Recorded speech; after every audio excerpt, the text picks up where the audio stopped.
Fala galera aqui do canal, que chama GamesBest, estou aqui para mais um vídeo aqui do canal e hoje estou aqui para mostrar mais um vídeo de um desenho que eu fiz aqui do PKXD, a casa do pacote iniciante, que gasto com dinheiro real, certo?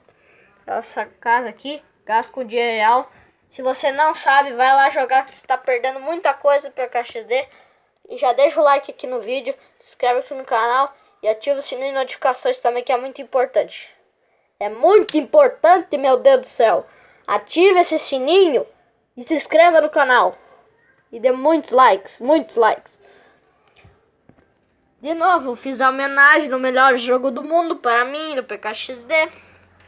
E aqui, ó, 3/8/2020, foi hoje. E olha como é que é a casa do pacote iniciante. Eu não sei o nome dela. Só sei que ela é desse jeito. Eu tentei fazer como ela é no jogo. E eu consegui. Eu vou deixar... Seguinte, eu vou... Como é que é o nome?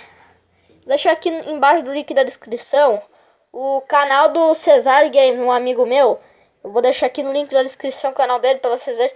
Tá muito legal. Deixa lá o like no canal dele, se inscreve, porque ele tá... já chegou a 1000 inscritos. Agora eu vou ajudar a chegar a 2000 inscritos. E bom, continua voltando aqui, ó. Já vou mostrar alguns vídeos aqui, ó. Alguns dos vídeos anteriores da Casa Foguete. Esse aqui também. Vocês já viram todos esses aqui. Esse aqui vocês já viram. Spoiler novamente do vídeo. E bom, esse foi o vídeo mostrando o desenho da Casa Iniciante. Espero que vocês tenham gostado.